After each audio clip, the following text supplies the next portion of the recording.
passionate, driven, enthusiastic, euphoric. This is who we are as entrepreneurs. But how we leverage these incredible attributes to dream and build businesses that scale and grow is what this podcast is all about. Hello, I'm attorneypreneur Josh Brown, and welcome to Franchise Euphoria.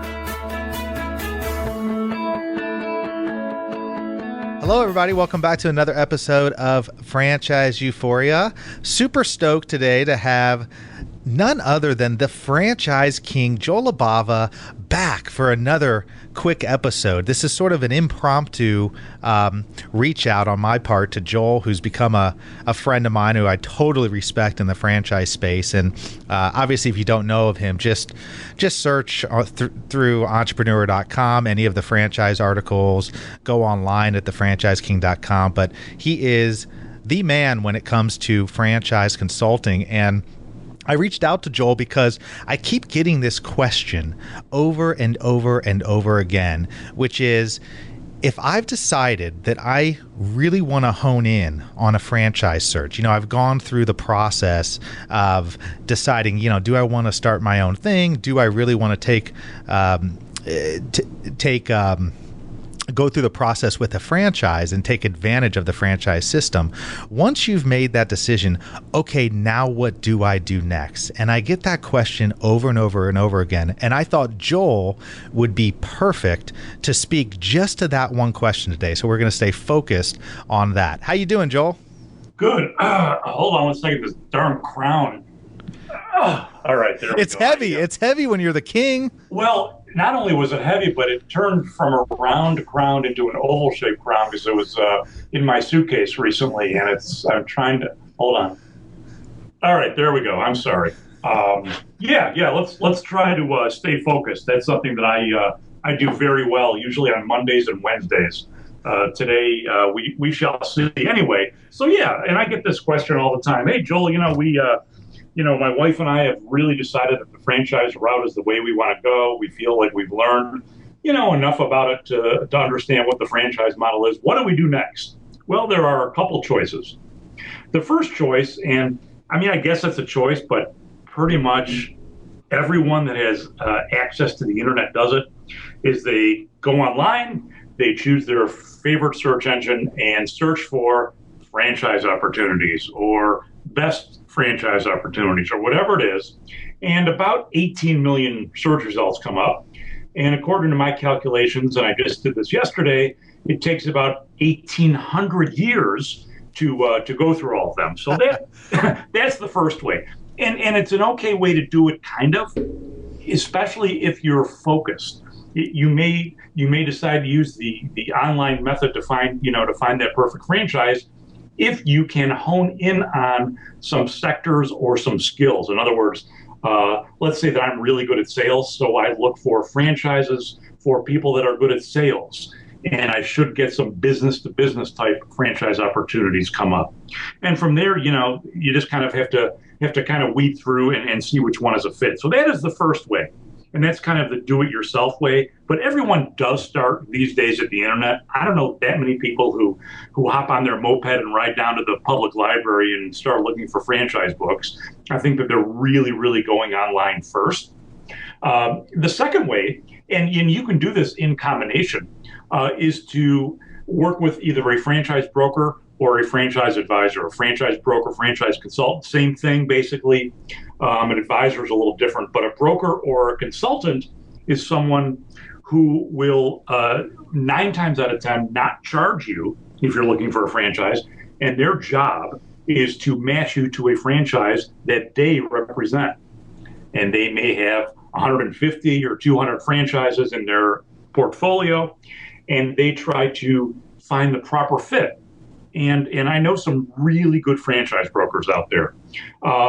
But, like in any business, there are franchise brokers that are really good. There are franchise brokers that are average. And there are franchise brokers who are just poor. So, if you're going to work with a franchise broker consultant, do some vetting. And it is a really good way to find a franchise. But just know this, it's really, really hard to be unbiased if you have a $15,000 paycheck waiting on the other side of the transaction.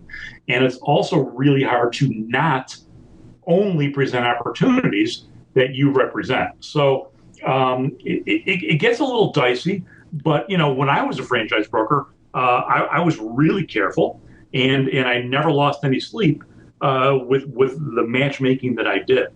Well, let's break down. Let's stop right there. I want to break down those first two, because I want to get what I really want to do, and I know I want to get crystal clear on telling people here's what you should really do, because what I think is a problem, and I think you provided a great distinction, especially on your first point in terms of the internet search. I happen to believe that starting on the internet is not a good idea unless, just like you said, you've whittled down and you know that the type of franchise you want to buy is in the senior care services area. Well, then maybe you can do an online search. But I think what a mistake that people make is, like you said, the first place they go is online.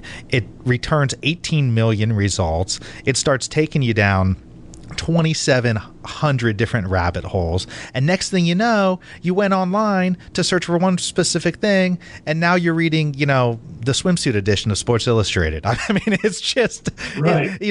So what happens is people don't really know what they want to get into. They go online and it ends up taking them in multiple directions. What would you recommend? Because I can tell you from my perspective, when I talk to people, I think it is so important that somebody get crystal clear once you've made the decision that you are gonna go the franchise route and you really want to find the right franchise for yourself. Now I think you have to turn inward. I mean, I don't want to get touchy-feely, but I think you really have to have an idea, and you have to look at your own history, your own perspective, your work experiences, your life experiences, what you enjoy to do, what you don't enjoy to do. And that's a great way to narrow down your search, because it's not always about finding the perfect fit for you. It's about getting rid of all the of all the systems that are not going to be a good fit. What do you say about that?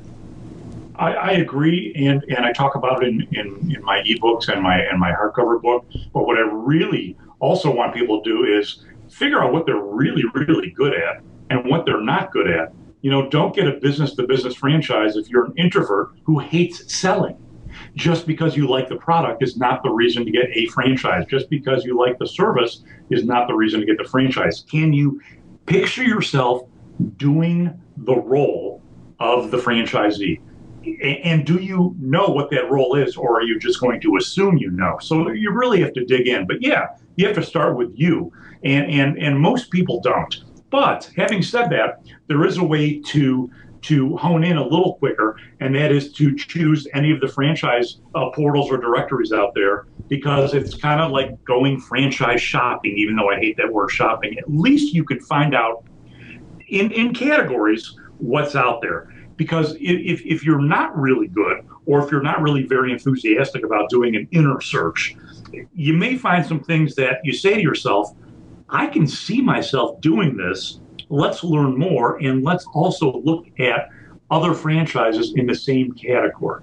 So is it good to come to someone? Is it good to come to you when they've made either when they've made the decision that they want to go the franchise route, or is it also good to come to you when they're still trying to weigh, should I do my own thing? Should I buy a franchise? I mean, when's the perfect time in your world to come to you in the process? Perfect time, right? The perfect time to pay for my services is when they're beyond the decision area of I want to become a franchise owner. They are at the, you know what, Joel, I've been looking for about a month now. I have a couple ideas. I've contacted the franchisors and I've asked some questions, but I'm kind of stuck now.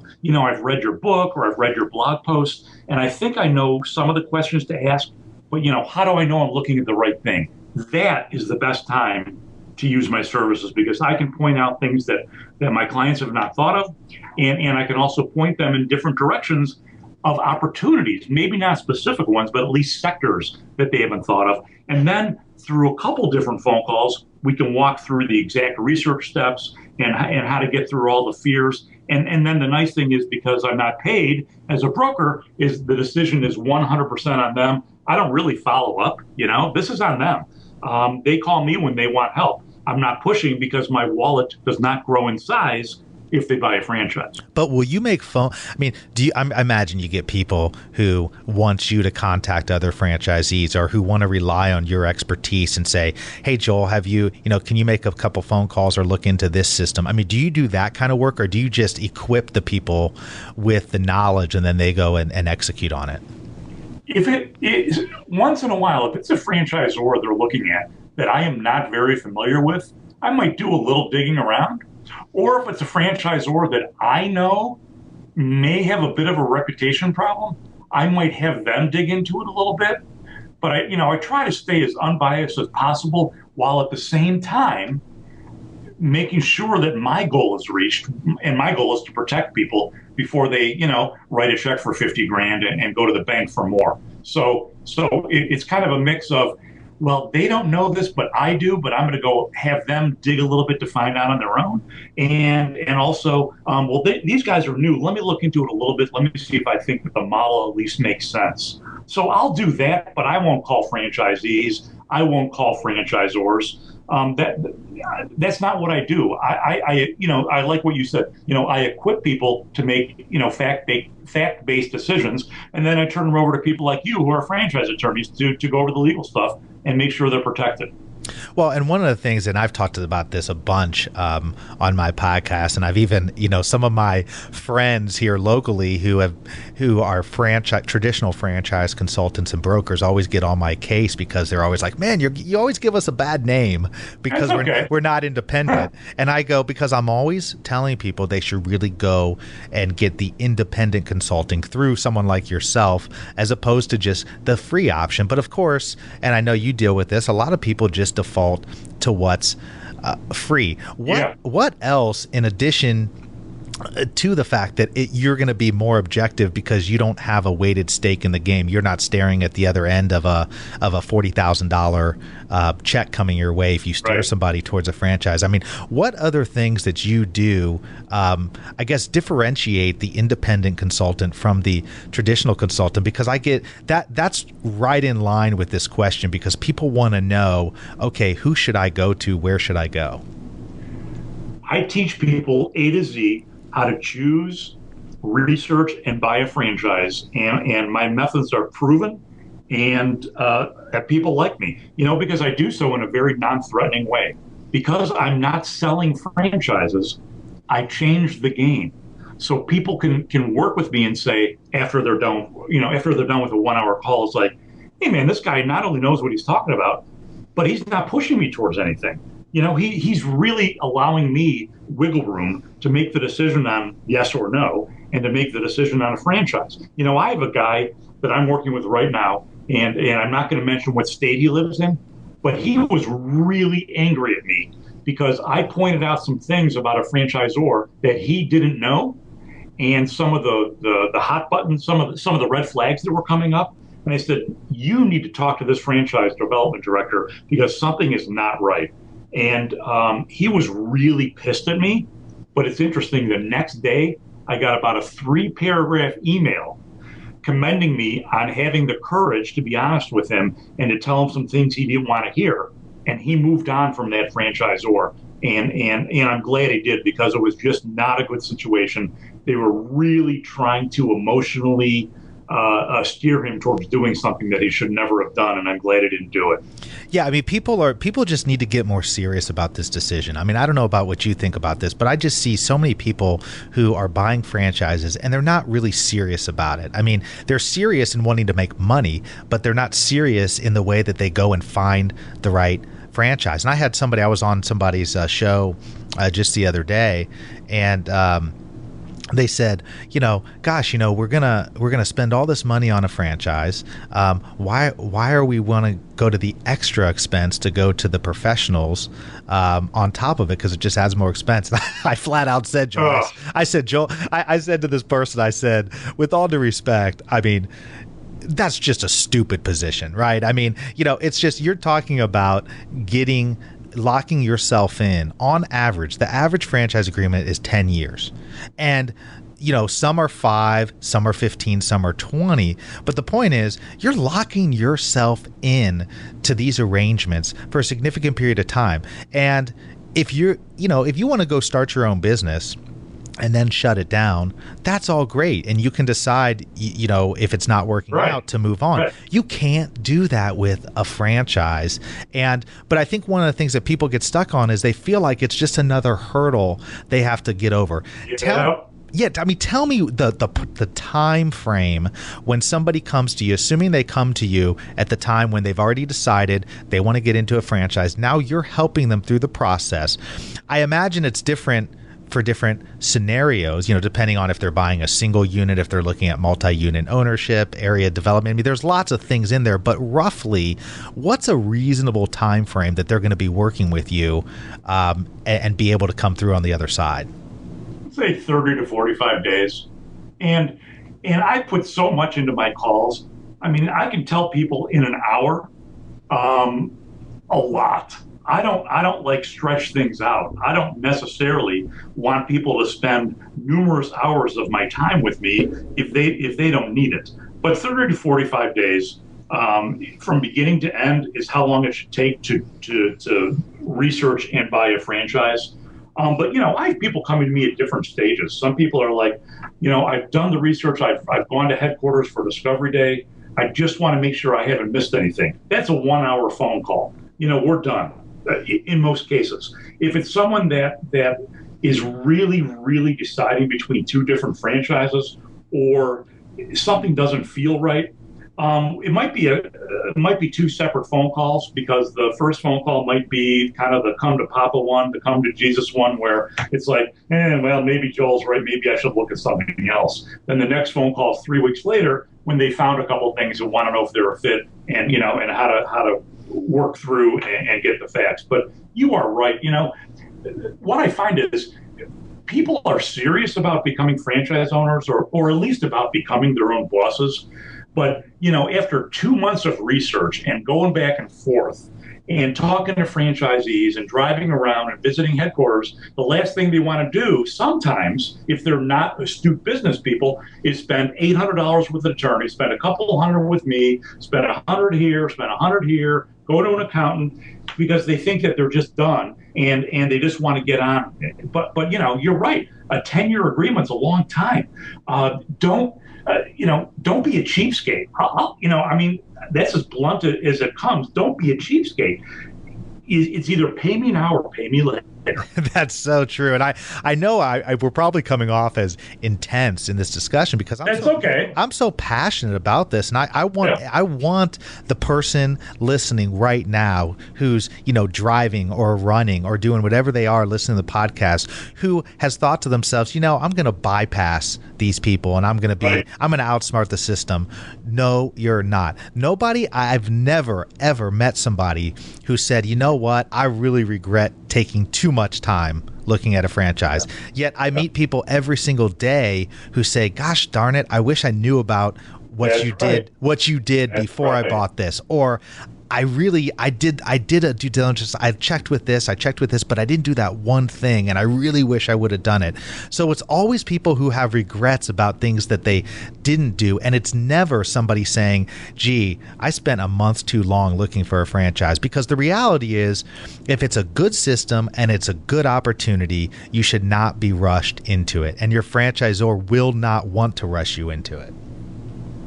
That's right. Not only that, I've worked with people that call me a year later who stopped and who said, you know what, I'm ready to go again. It just wasn't the right time. That's fine. You don't have to do it right now.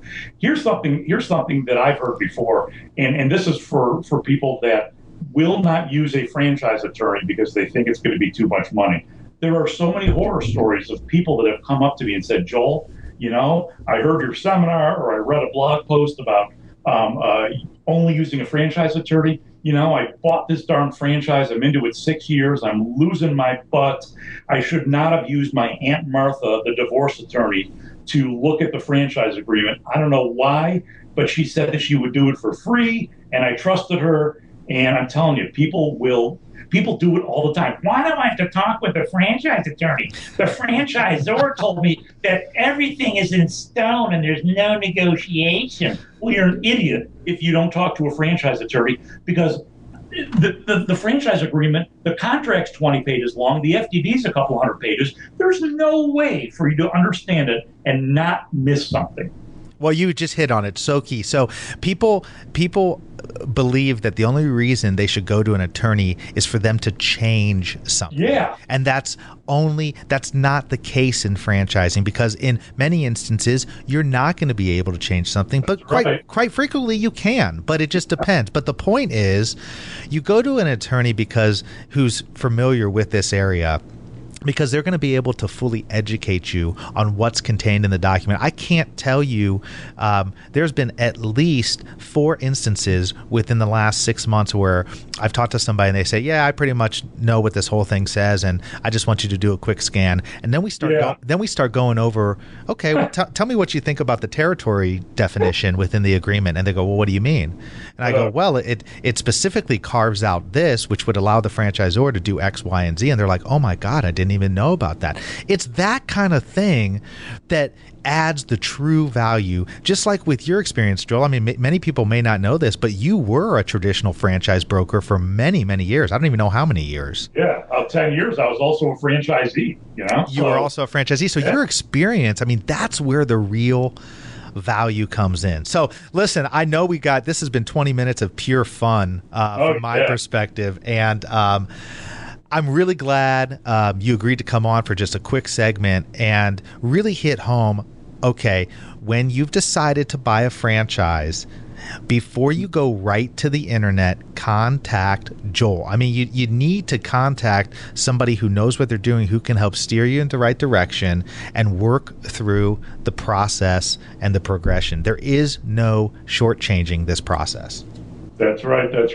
And, you can use a franchise attorney and have them do the $125 scan. Yes, I'll look through the agreement and I'll get back to you in 45 minutes. Or you can hire a franchise attorney and it might cost you $1,000 or more. And they're going to look at everything and say, by the way, on page 32, paragraph 18, do you know that after 3 years they can, so it's really important. Folks, just do this right. I always tell people, slow and steady. It's not a race.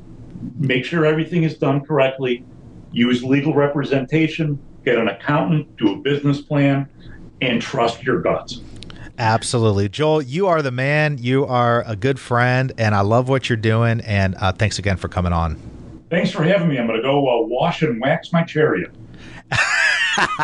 Good luck with that. And people can find you, by the way, Joel at thefranchiseking.com? Yeah, that's my email, and obviously thefranchiseking.com is my main hub. All right, buddy. Thanks a lot. We'll talk soon. All right, man. Thanks for having me.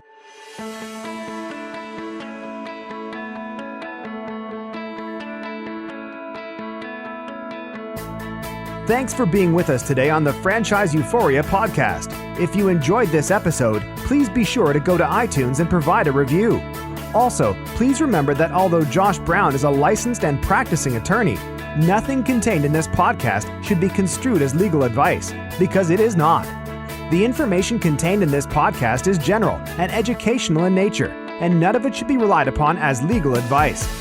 That being said, if you have questions for Josh and would like to contact him, please email him at josh@franchiseeuphoria.com. Thank you so much for listening, and we hope you tune in to our next weekly episode.